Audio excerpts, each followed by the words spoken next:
Welcome to the Tech Story podcast, a place where we interview founders and people in tech who are building exciting businesses.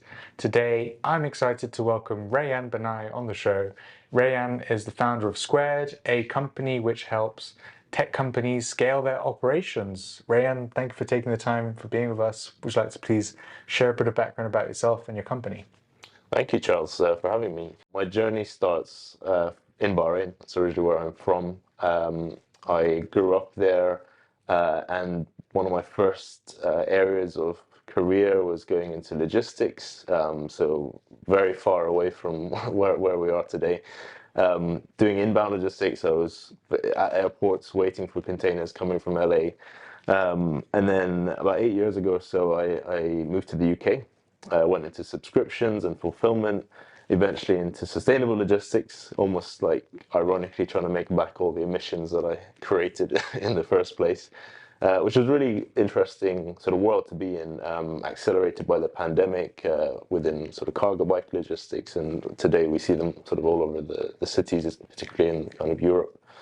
And over a year ago, I left that sort of world, which was a very tough operations world when it came to margins and processes and sort of touch points. And you're really battling for 3%, 4% margin. When I left that world, I thought there was a lot of things that we can take from my experience there, but also that industry, and apply it to all sorts of businesses. Understanding how can we take processes, the way we scale, the way we grow, and apply that methodology of reducing touch points, but also increasing and improving experience from a client and consumer perspective, in the same way that we would apply that logic to a parcel or delivery. So I had started Squared, and we are essentially a process operations design agency where we design and implement processes for businesses. We are an on-demand platform which allows businesses to use us in quite a plug-and-play manner as they wish. And we've seen this as a really good sweet spot for businesses that don't necessarily know exactly the direction that they want to go with their operational strategy, but also allows them to stop and scale depending on where they are in their fundraising journey. So that's where we are today. Really exciting. And you mentioned in the world of logistics, you're fighting for 3-4% margins. Can you share maybe some of the challenges with the industry? And I guess a follow-up question is, can it really be sustainable?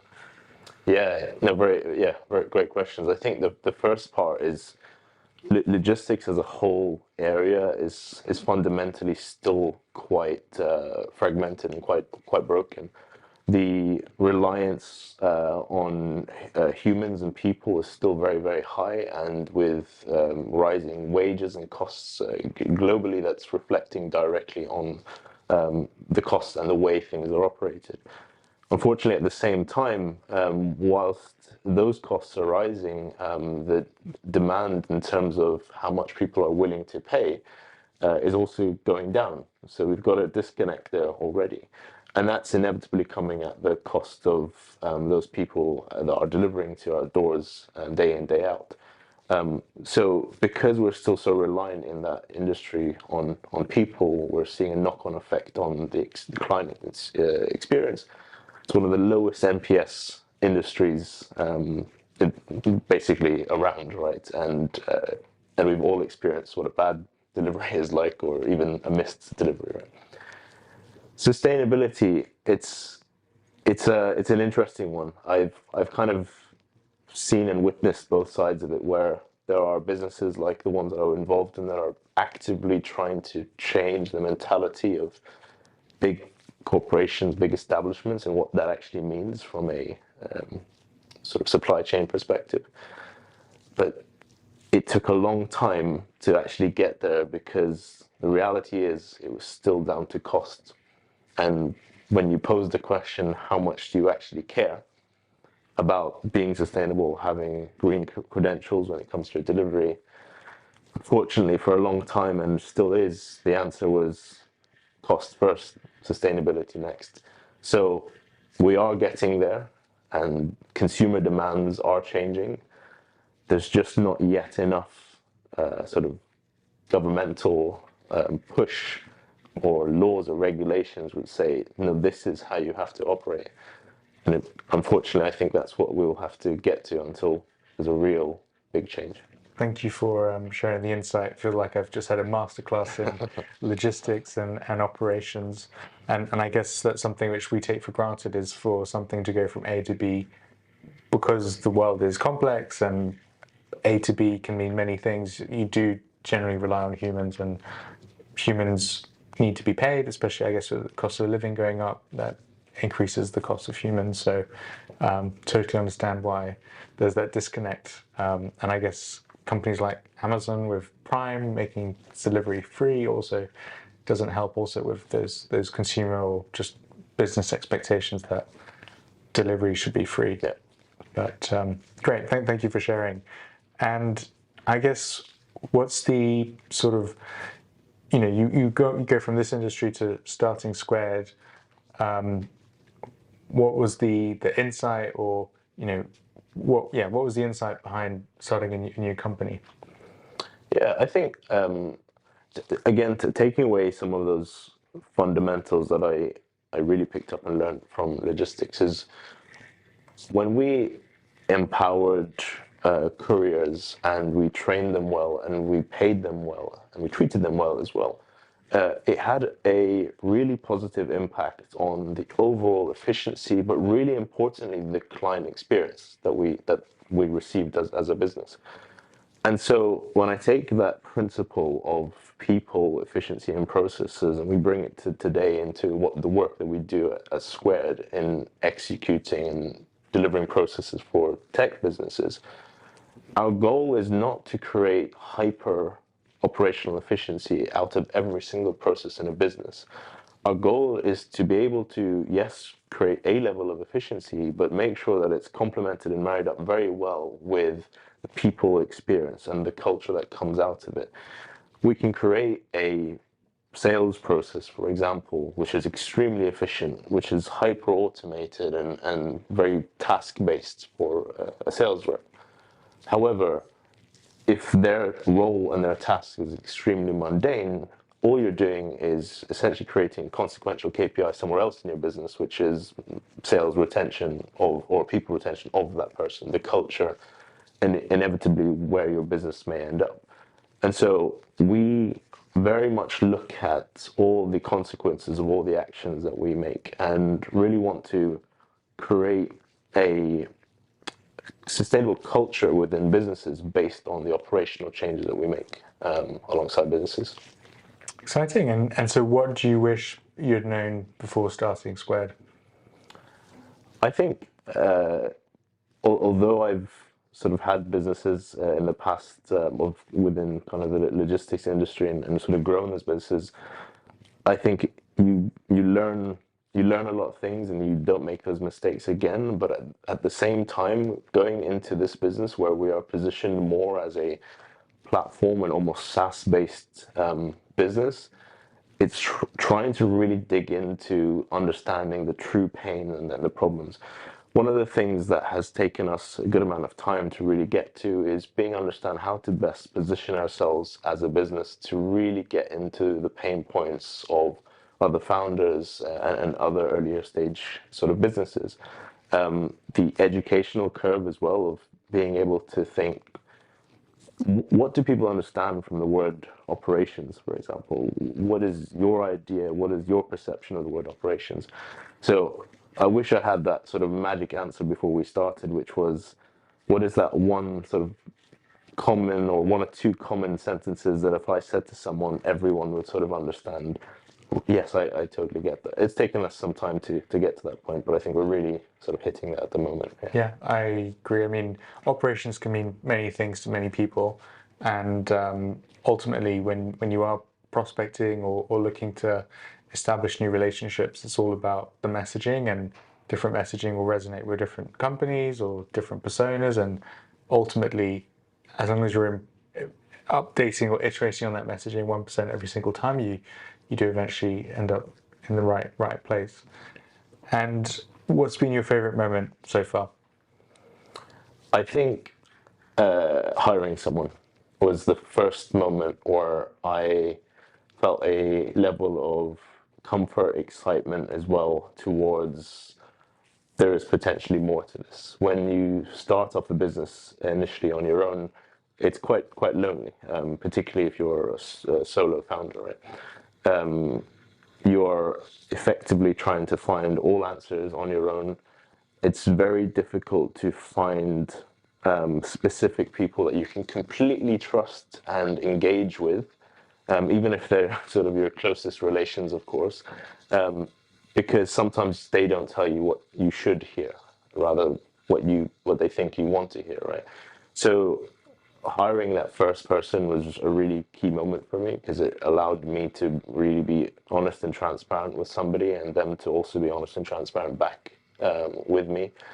It also gave me a sense of direction and responsibility. The dynamic changed from what effectively was me being an independent consultant, if you like, to an actual business that had to deliver for many reasons. I think that was a very much a game changing moment for me in the last year.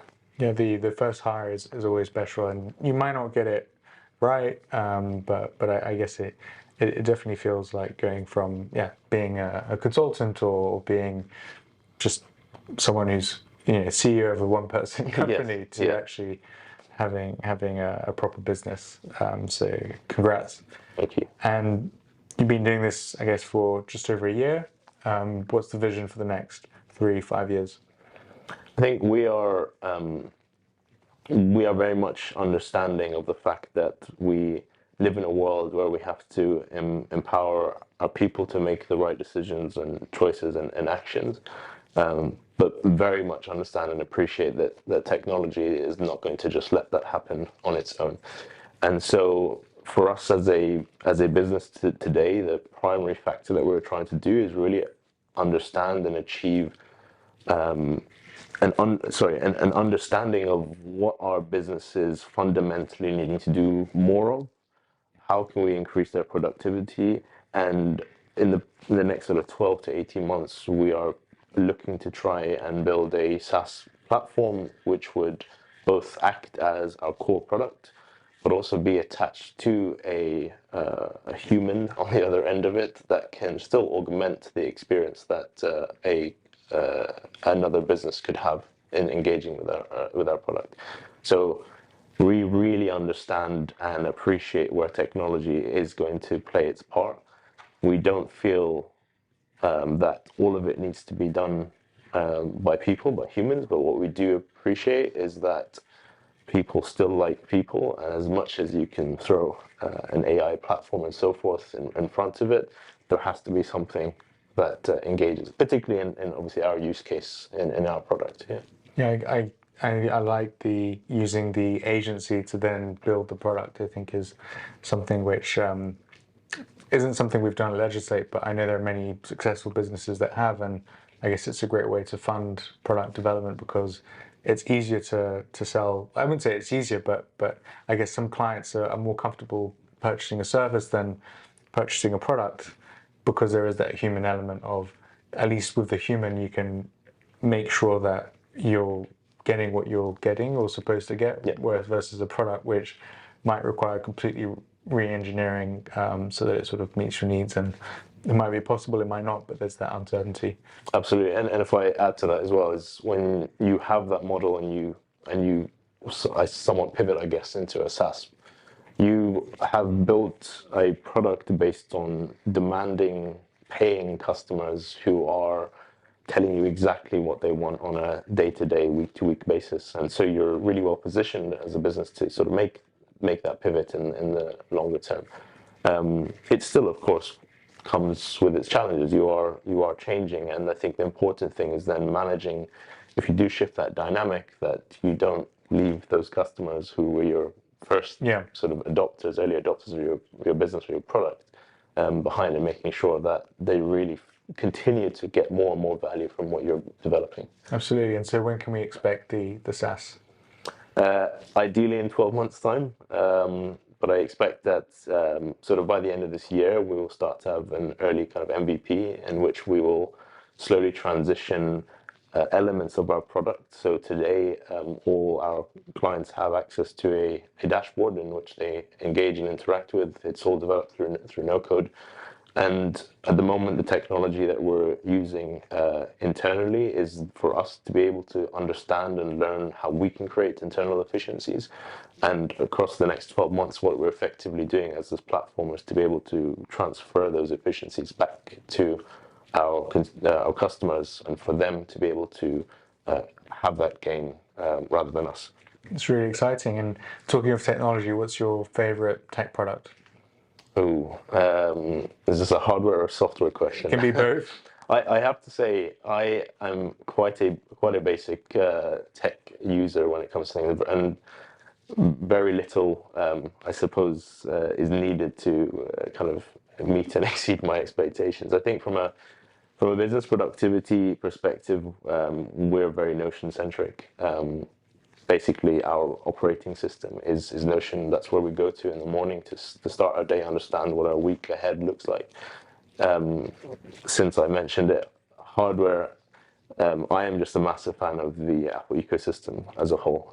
I have been for over a decade now, and I just think that the experience that you get from that type of hardware, in which everything is pretty asynchronous and just works, is something just I have never been able to go away, get away from. And it's nothing against Android or any Android fans, but that's just me and sort of the preference I've had. Yeah, I definitely consider myself a Apple geek as well, but after watching a few Korean dramas where there's a lot of product placement, I did start to think, oh, those Samsung phones look quite good, but I haven't. Well, you can't really justify having two Yeah. smartphones, but it is very tempting. Yeah. And as a founder, busy CEO, I imagine you must come across quite a few contracts and legal documents. What are the key ones, and what pain or friction can you talk about?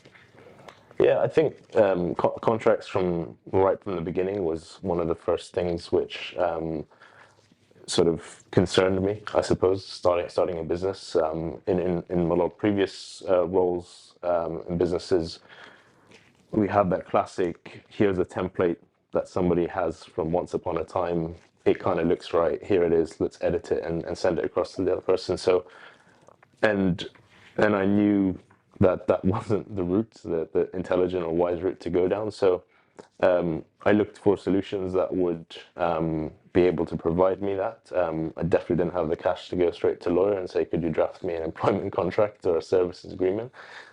So looked for some platforms and digital solutions to be able to do that. And that's exactly how we have continued to manage that. My experience with contracts in the past, aside from creating them, was how on earth does someone like myself who has little to no legal or law experience actually look at this contract and, without pretending to read it as I think a lawyer would read it, understand it in any way, shape, or form? And that is something that I still don't think we've completely solved as a business, and I think there's more for us to do to make sure we're pretty bulletproof on that front, but that's sort of been our route so far. I think the education gap between the contract and the understanding is pretty big, even for people in operations or finance, or people that we speak with who deal with the contracts on a daily basis. They might see the same clause over and over again. They might think they understand what it means, but in practice they don't, because it means something completely different. And I guess the education piece is something we've tried to do through content on our website, whether it's the blog or on socials, but I guess through the platform is a really difficult problem to solve, and something we try to do more so by presenting the information in the contract differently with different lenses. Yeah. But it's definitely not a problem we've solved, and it's a problem which, if we could solve it, then I think to a certain extent it wouldn't mean that you'd no longer need lawyers, but if you could almost automatically fill that gap, it would definitely level the playing field between non-lawyers and lawyers, and Yeah, that'd be really interesting. Through Squared, obviously you look at processes, you identify areas which can be automated or made more efficient. What are some of the reasons why a business might want to automate a process, whether it's through standardization or a platform, whether it's, for example, legislate for contracts or something else for something else? Sure. Why would a business go for automation over maybe hiring a person, for example? Yeah, let's look at like a sales or revenue process. It's definitely something that a lot of people prioritize in businesses, right? And quite often, when we see businesses who say, "I'm very overwhelmed because we're doing a lot of prospecting and a lot of sales." Let's just say it's founders or co-founders from now don't really have a sales function. What we're seeing is you are focusing as a founder a lot of your time on all of the manual process elements of the actual sale and kind of the commercial front, as opposed to what's really valuable, which is you being on a call for 20, 30 minutes with your potential prospect and selling your passion, your dream, your product to them. That is the bit which you, as the founder, is really going to convert and turn. But instead, you probably spend most of your time going through, I don't know, a Google Sheet or a list, a CSV, which has all of these potential emails you need to prospect, and then you need to qualify every single one of them. And so one of the things we do is we look at something like that. And it's not so much to alienate hiring someone, but it's more, when is the right time to actually hire that person? Because if the process is mundane and a bit boring for you right now, the answer is not just bring someone else and do it instead. Bring that person in when that process is optimized, automated, it's fun, because that person also wants to come in and sell the dream, the passion of why you should use this platform. So when we go back to that sales process, we would, as Squared, look at each part of that funnel. Where are the inefficiencies? What are the touch points? Are there parts to the client experience that we could actually reduce? Can we get to a demo or a call or a proposal even faster by being able to use platforms or tech? And when we pass that proposal stage and we come to sign, can we put a platform like Legislate within that process to make the contract signing part easier? So rather than the founder or the sales person within that funnel have to go away, create a document, make sure it's got the right details, and the number of contracts I've received which don't have the right details or somebody else's company details, can we just use a platform that can very simply achieve that, get it signed, and also reduce the friction at that point when it comes to it? And what we do is we look at those processes and think, is there anything that can enhance the experience but also reduce the friction from an internal perspective? Once you've got that really right and you can measure it and you understand its capability, that's when we can bring that person who's extremely passionate about your product, not the lines and lines of CSV data that they have to sit through. So that's just an example of something that we would do on a single process. And I guess for that person that you hire, once you've optimized the process, tweaking the process, because it will need tweaking, or tweaking the parameters of the process, is ultimately what's interesting and fun, and they can do that because of the automation. So Absolutely. it's a great piece of insight. And for the potential or prospective entrepreneurs listening to this show, what one piece of advice can you give them about, for those people who are considering maybe a path in entrepreneurship? You're going to hear this day in, day out from probably all podcasts and books and whatever, but for me, it's just always that why, which is, why do you want to start this business? What is your need? What is the cause? If you are starting this for a reason outside of that, which doesn't really completely make sense, try again. And just keep coming back to that reason and that why until you are really solid with that reason, and then get started. My only other thing alongside that is also don't wait, just get started. Yeah, you know what? No one has actually said why. We've often had do it, but I guess, yeah, why would you do it? And I think if you can sort of do maybe answer why 6, 7 times, then I guess that you've got your answer and you can go do it.